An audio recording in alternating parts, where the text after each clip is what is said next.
नमस्कार दोस्तों, कैसे हो सभी भाई। आ जाओ। और हम आपका हमारे हिंदी यूट्यूब चैनल हिंदी ज्ञान पर स्वागत करते हैं। और आज एक बहुत ही महत्वपूर्ण कक्षा रहने वाली है आप सभी के लिए। और कक्षा ये है दोस्तों कि आज बिहारी जी पे कक्षा करने वाले हैं। इससे पहले हमने रीतिकाल की 2 पृष्ठभूमि पे कक्षा की है और केशव की कल हमने कक्षा की है दोस्तों, केशव दास जी पर। एक कक्षा के अंदर लगभग एक कवि के सभी पॉइंट्स के ऊपर चर्चा हो रही है दोस्तों। और आज जो कक्षा हम करने जा रहे हैं, ये कक्षा है दोस्तों मुख्य रूप से बिहारी जी पर, जो कि अपनी एक रचना रचकर हिंदी साहित्य के अंदर एक रचना रचकर अमर हो गए दोस्तों, और वो हैं बिहारी जी। और इन्हीं के साथ हम कक्षा को शुरू करेंगे दोस्तों, तो बिना विलंब किए हुए। और आज जो कक्षा होने जा रही है वो एक महत्वपूर्ण टॉपिक है दोस्तों, और जिसके ऊपर कक्षा करेंगे हम। तो कक्षा जो है वो महाकवि बिहारी के ऊपर होने जा रही है। और जिस किसी साथी ने अगर पीछे वाली कक्षाएं नहीं देखी है वो कृपया करके कक्षाएं देखें। यानी कि आदिकाल पे कम से कम 20 से 25 कक्षाएं हैं दोस्तों। तो आदिकाल अगर 20 कक्षाएं आप देखोगे तो उसमें से कोई भी चीज़ छूटने वाली नहीं है। तो आज हम एक कक्षा आपके लिए बनाने जा रहे हैं रीतिकाल के एकमात्र कवि बिहारी और उनके जीवन के ऊपर महत्वपूर्ण प्रश्न। तो शुरू करते हैं दोस्तों। पहला प्रश्न आपकी स्क्रीन के ऊपर ये है दोस्तों कि बिहारी जी का जन्म कब और कहाँ माना जाता है। तो आपने बताना है दोस्तों कि 1595 गोविंदपुर ग्वालियर माना जाता है, या फिर दोस्तों 1996 गोविंदपुर ग्वालियर माना जाता है, या दोस्तों 1995 ओरछा नगर बुंदेलखंड माना जाता है, और या फिर दोस्तों इनका जन्म है 1596 ईस्वी ओरछा नगर बुंदेलखंड माना जाता है। तो दोस्तों जो इनका जन्म है वो दोस्तों माना जाता है गोविंदपुर ग्वालियर माना जाता है दोस्तों, है ना। 1595 ईस्वी में कहाँ हुआ है, तो ये गोविंदपुर ग्वालियर में हुआ है। इसी के साथ हम इसके उत्तर की चर्चा करेंगे दोस्तों। तो उत्तर पे चलते हैं। उत्तर ये था। इसके बाद हम देखते हैं कि बिहारी का जो जन्म है वो दोस्तों 1695 में हुआ है दोस्तों, 1595, है ना। तो जन्म जो है वो 1595 में हुआ है। इसके साथ क्या है, गोविंदपुर ग्वालियर में हुआ है दोस्तों, है ना। तो इनकी एक दोहा है एक इनका बिहारी जी का कि जन्म ग्वालियर जानिए, यानी कि जन्म जो है इनका ग्वालियर में हुआ है। खंड बुंदेल, यानी कि बुंदेलखंड का इलाका है, वहाँ इनका बचपन बीता है। तरुणाई आई, मतलब जवानी आई, सुखद हुआ जीवन, तो मथुरा बसी ससुराल, और ससुराल में इनका जो ससुराल है दोस्तों वो मथुरा में है। इसके साथ अगले प्रश्न पे चलते हैं। अगला जो प्रश्न है दोस्तों, प्रश्न संख्या 2, कि ऐसा कौन सा कवि है जो मात्र एक ही रचना रचकर हिंदी साहित्य में महान जगह हो गया दोस्तों, है ना। तो ऐसा कौन सा कवि है जो एक ही रचना लिखकर हिंदी साहित्य हिंदी जगत में क्या है महान हो गया। क्या ऐसे कवि सूरदास हैं, या फिर तुलसीदास जी हैं दोस्तों, या बिहारी जी हैं, या भूषण हैं। तो ऐसी रचना रचने वाले कौन है दोस्तों, तो जिन्होंने क्या है एक रचना रची है दोस्तों। तो रचना है दोस्तों 1662 में रची है इन्होंने, और रचना का नाम है दोस्तों कि बिहारी सतसई। तो इन्होंने अपने जीवन के अंदर एक ही महत्वपूर्ण रचना रची है, और इस रचना से ही वो दोस्तों हिंदी साहित्य जगत के अंदर वो है मशहूर हो गए हैं या महान हो गए हैं दोस्तों, है ना। तो इसका उत्तर रहने वाला है सी, यानी कि जो बिहारी हैं उन्होंने रचना रची है 1662 के अंदर, बिहारी सतसई। आगे बढ़ते हैं दोस्तो62। आगे हम देखते हैं इसका उत्तर को, यानी कि जो बिहारी कवि है उनके द्वारा एकमात्र रचना क्या है दोस्तों, बिहारी सतसई, जो कि 1662 ईस्वी में लिखी गई है दोस्तों, जिसके अंदर 713 छंदों का प्रयोग हुआ है दोस्तों, है ना। तो इसके साथ हम ये क्या है एक श्रृंगार परक रचना है दोस्तों।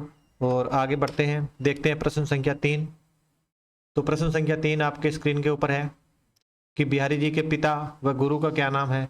तो आपने बताना है कि बिहारी जी के पिता का क्या नाम है और उनके गुरु कौन थे, तो उनका भी नाम क्या है वो आपने बताना है दोस्तों। कि केशवदास नरहरियानंद इनके गुरु और पिता का नाम है क्या, या केशव राय और नरहरिदास इनके गुरु का नाम है, या केशवदास पिता का नाम और नरहरि इनके गुरु का नाम है, या फिर दोस्तों काशीनाथ और नरहरिदास इनके पिता का नाम है क्या? तो दोस्तों केशव राय है इनके पिता का नाम और नरहरिदास इनके गुरु का नाम है। तो उत्तर रहने वाला है बी। और इसके साथ हम देखते हैं जो काशीनाथ है ये दोस्तों केशवदास के पिता का नाम है ना। और केशवदास क्या है, बुंदेलखंड में जन्मे है दोस्तों, है ना। तो ये इनका जन्म बुंदेलखंड में हुआ है लगभग। और आगे देखते हैं दोस्तों, आगे चलते हैं हम, आगे देखते हैं कि इनके पिता का नाम है दोस्तों केशवदास है और गुरु का नाम है दोस्तों नरहरिदास है। और इन्होंने दीक्षा जो ग्रहण की है वो निम्बार्क संप्रदाय में की है दोस्तों, है ना। तो आगे बढ़ेंगे, आगे हम देखते हैं प्रश्न संख्या 4 कि बिहारी सतसई जो रचना है उसका रचना काल क्या है दोस्तों, है ना। बिहारी सतसई का रचना काल आपने बताना है। क्या इसका रचना काल 1661 है, या फिर दोस्तों 1660 ईस्वी है, या फिर इसका जो रचना काल है वो 1662 ईस्वी रहने वाला है, या फिर 1663 रहने वाला है। तो दोस्तों बिहारी सतसई की रचना का जो रचना काल है दोस्तों वो रहने वाला है 1662 ईस्वी, जिसके अंदर क्या है दोस्तों 713 छंदों का प्रयोग हुआ है ना। तो एक यह क्या है दोस्तों, एक श्रृंगारपक रचना है ना, ठीक है। और इसी के साथ हम आगे बढ़ेंगे, उत्तर इसका रहने वाला है सी। और हम इसके उत्तर को एक बार देखते हैं दोस्तों, यानी कि हम इसकी रचना के टीकाकार का नाम देखेंगे और रचना का नाम देखेंगे, यानी कि जो बिहारी सतसई है उसकी कितनी टीकाएं हैं ना। ये बिहारी सतसई की टीका रचने वाले हैं। तो देखो दोस्तों बिहारी सतसई की 50 से भी अधिक जो है टीकाएं लिखी जा चुकी है ना।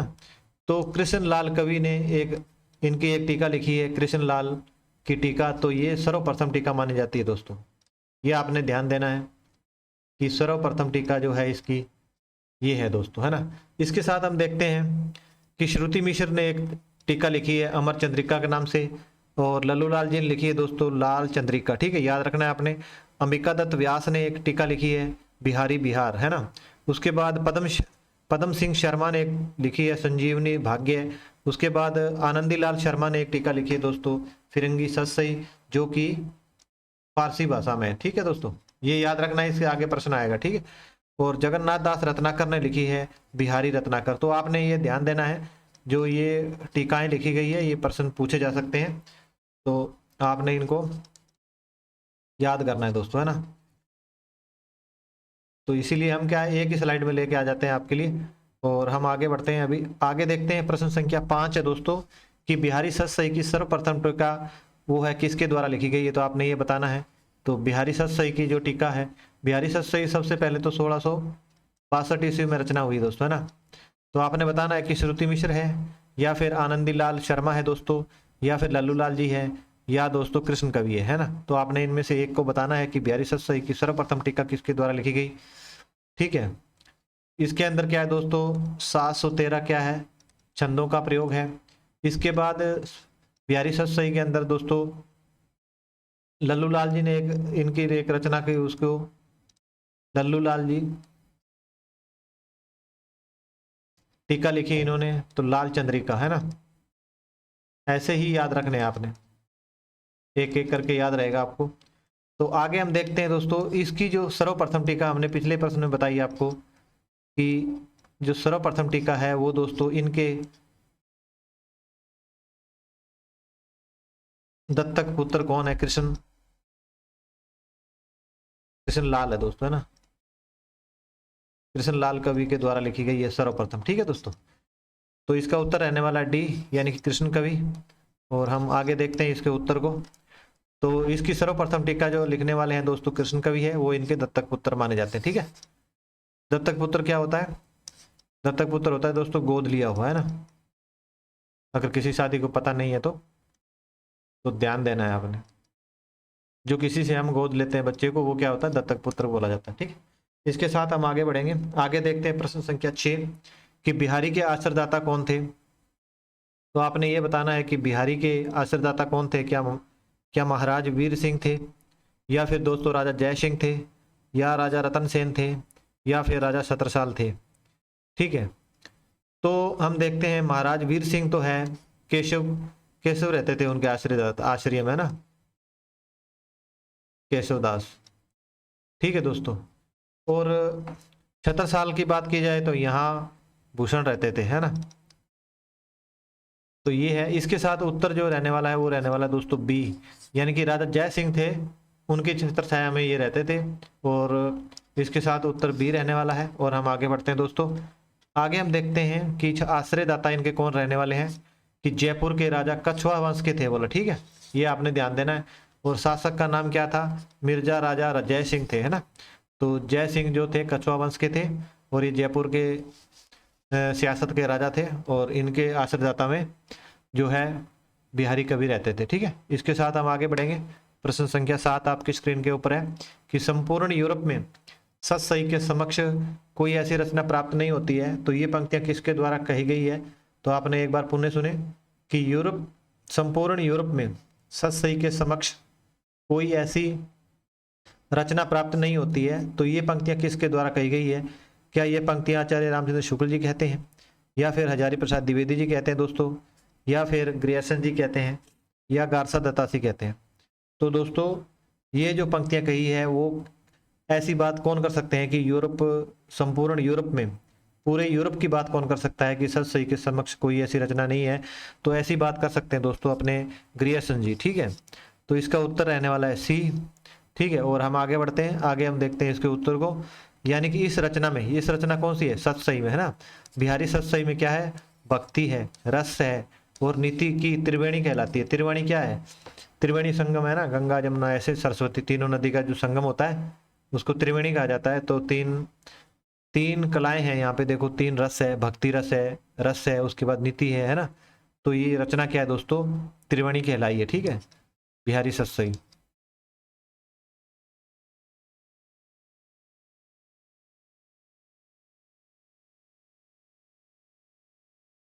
और बिहारी सत सही का समय जो है वो 1662 ईस्वी है दोस्तों, है ना। तो आगे देखते हैं हम। आगे प्रश्न संख्या 8 है आपके दोस्तों सामने कि बिहारी सत सही को शक्कर की रोटी। तो बिहारी सत सही को शक्कर की रोटी और जूही और चमेली के फूलों का गुलदस्ता किसने कहकर पुकारा है। तो आपने ये बताना है यहाँ पे, क्या ऐसा कृष्ण लाल कवि कहते हैं, या फिर दोस्तों ऐसा पद्म सिंह शर्मा कहते हैं, या फिर लल्लू लाल जी कहते हैं, या सुलती मिश्र कहते हैं, है ना। सुलती नहीं है, सुरती मिश्र। ठीक है, तो इनमें से आपका उत्तर क्या रहने वाला है। तो एक बार प्रश्न सुने, बिहारी सत सही को शक्कर की रोटी, है ना, शक्कर की रोटी और जूही व चमेली के फूलों का गुलदस्ता किसने कहा है ना। सबसे मोटी बात तो है शक्कर की रोटी किसने कहा है, तो ये कहा है दोस्तों पद्म सिंह शर्मा ने। उत्तर रहने वाला है आपका बी। और इसी के साथ हम आगे बढ़ेंगे। आगे हम देखते हैं बिहारी सत सही की भूमिका में, रचना में क्या है। डॉक्टर पद्म सिंह शर्मा ने क्या है, बिहारी सत सही को शक्कर की रोटी कहा है। ठीक है, यहाँ तक बिहारी सत सही को क्या कहा है, शक्कर की रोटी कहा है। किसने, डॉक्टर पद्म सिंह शर्मा ने। ठीक है, उसके बाद आगे ये लिखते हैं कि जूही व चमेली के फूलों का गुलदस्ता भी इन्होंने कह के पुकारा है। ठीक है, इसके साथ हम आगे बढ़ेंगे। आगे हम देखते हैं दोस्तों, प्रश्न संख्या 9 है आपकी स्क्रीन के ऊपर कि कृष्ण कवि ने बिहारी सत सही के प्रत्येक दोहे पर कौन सा छंद बनाया है। तो आपने ये बताना है कि जो कृष्ण कवि जो बिहारी के क्या है, जो दोस्तों बिहारी के क्या है, दत्तक पुत्र माने जाते हैं, है ना। और इन्होंने क्या किया है, इन्होंने बिहारी सत सही की प्रथम टीका लिखी है। ठीक है,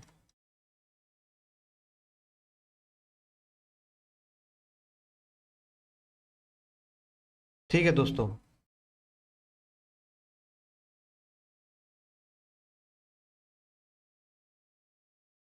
तो ये है, आपने बताना है कि दोहा है क्या, रोला है, या चौपाई है, या दोस्तों सवैया छंद है।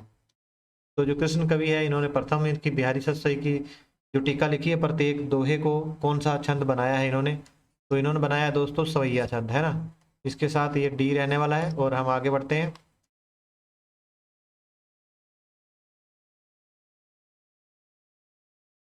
आगे हम देखते हैं दोस्तों कि बिहारी सत सही रचना पर हिंदी में 50 से अधिक टीकाएं लिखी जा चुकी है। ठीक है, प्राप्त होती है। और इनके दत्तक पुत्र क्या है, दत्तक पुत्र मतलब गोद लिया हुआ कृष्णलाल कवि ने सर्वप्रथम इनकी जो बिहारी सत सही पर है जो सवैया छंद में क्या है टीका लिखी है, और भाषा क्या है इसकी ब्रज रहने वाली है, ठीक है ना दोस्तों।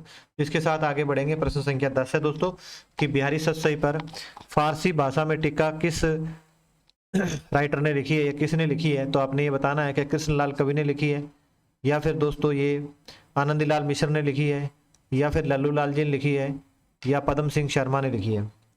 तो देखो बिहारी सतसई की जो फिरंगी टीका करके नाम से एक टीका है दोस्तों, फिरंगी सतसई है ना, क्या नाम है उसका, फिरंगी सतसई।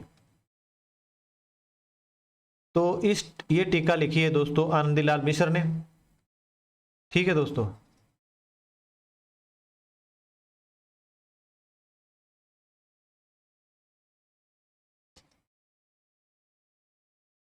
और इसकी जो भाषा है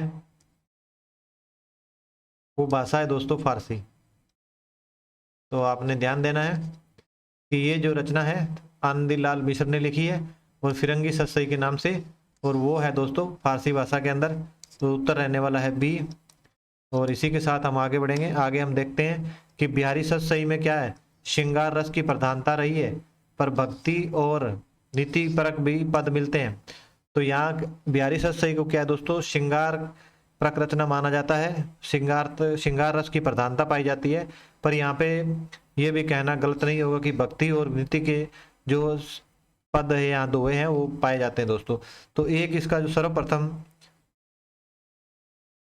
पद है दोस्तों वो क्या है कि मेरी भव बाधा हरो राधा नागरी सोय, जा तन झाई परे श्याम हरित दुति होए। तो ये एक पंक्ति है दोस्तों, एक पद है जो क्या है भक्ति परक है, ठीक है। तो यहाँ क्या क्या है, श्रृंगार परक रचना है, पर इसके अंदर क्या है भक्ति और नीति के भी दोहे मिलते हैं, ठीक है। तो आपने ध्यान देना है कि इस प्रकार के दोहे भी प्राप्त होते हैं। और यह जो बिहारी सतसई है ना, इसका प्रथम छंद है, ठीक है, आपने ध्यान देना है। तो जो कृष्ण कवि है उन्होंने किस छंद में इसकी रचना की है दोस्तों, तो वो की है सवैया छंद में, है ना। तो आपने ये ध्यान देना है, ठीक है।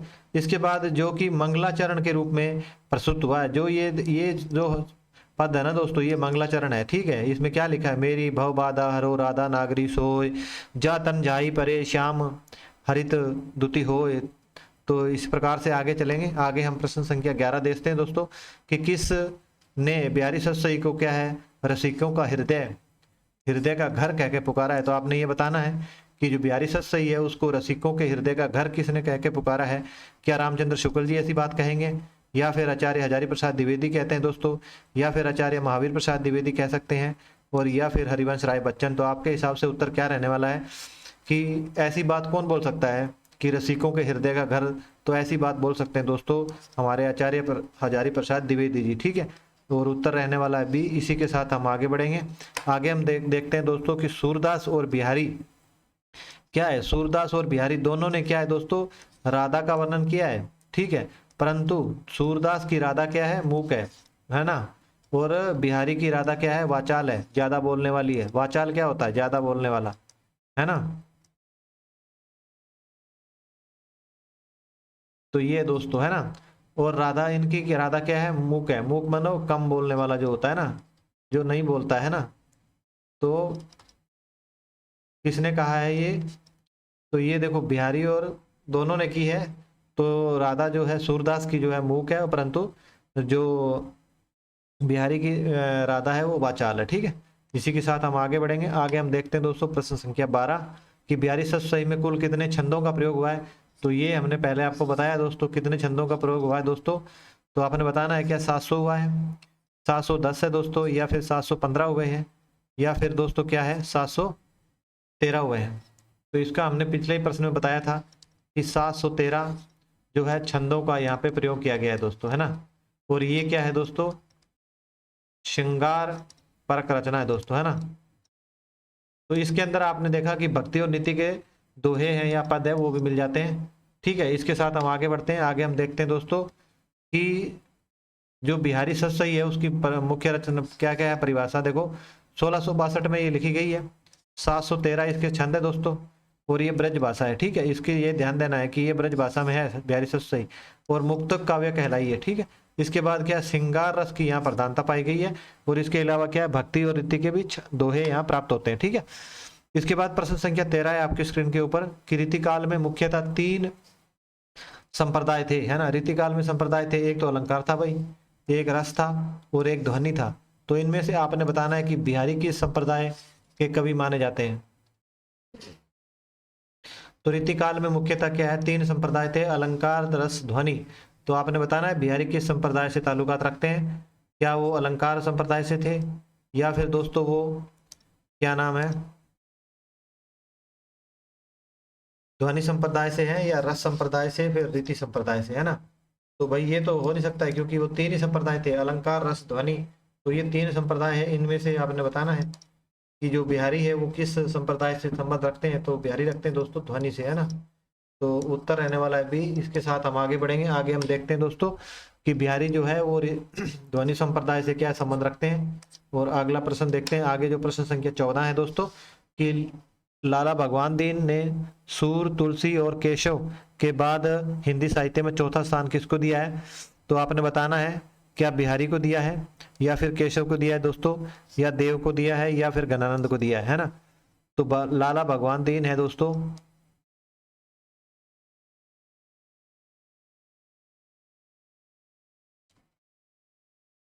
तो इन्होंने क्या है सबसे पहले स्थान किसको दिया है दोस्तों, इन्होंने सबसे पहला हिंदी साहित्य में दिया है दोस्तों सूरदास जी को, है ना। और दूसरा स्थान इन्होंने दिया है दोस्तों तुलसीदास जी को, और इसी के साथ हम देखते हैं आगे कि केशव को दिया है तीसरा स्थान। ठीक है, केशवदास। ठीक है दोस्तों, और इसके बाद हम देखते हैं चौथा स्थान इन्होंने किसको दिया है, तो वो दिया है दोस्तों बिहारी ने। यह आपने ध्यान रखना, ठीक है। तो ये है उत्तर ए, यानी कि बिहारी। इसी के साथ हम आगे बढ़ेंगे, आगे हम देखते हैं दोस्तों बिहारी का प्रेम संबंधी दृष्टिकोण यथार्थवादी माना जाता है, यानी कि बिहारी का जो प्रेम संबंधी जो दृष्टिकोण है वो दोस्तों माना जाता है यथार्थवादी, है ना। सत सही की प्रशंसा में बिहारी स्वयं लिखते हैं कि करी कमाई सत सही। यथार्थवादी क्या हुआता है कि आर्थिक धन दौलत पैसे का दृष्टिकोण था इनको, है ना। तो ये दृष्टिकोण है इनका ना यथार्थवादी। वो तो यहाँ पे क्या लिखा है, करी कमाई सत सही भरी अनेक स्वाद, है ना, कि जिंदगी में जो एक रचना लिखी इन्होंने उसने बहुत कमाई की बोलते हैं सत सही ने, और उनके जीवन में क्या है नए नए रंग भर दिए हैं उसने। ठीक है, और प्रश्न संख्या 15 है दोस्तों कि सत सही परंपरा का सर्वप्रथम, तो आपने बताना है कि सत सही जो परंपरा है उसका सर्वप्रथम जो ग्रंथ है वो कौन सा माना जाता है दोस्तों।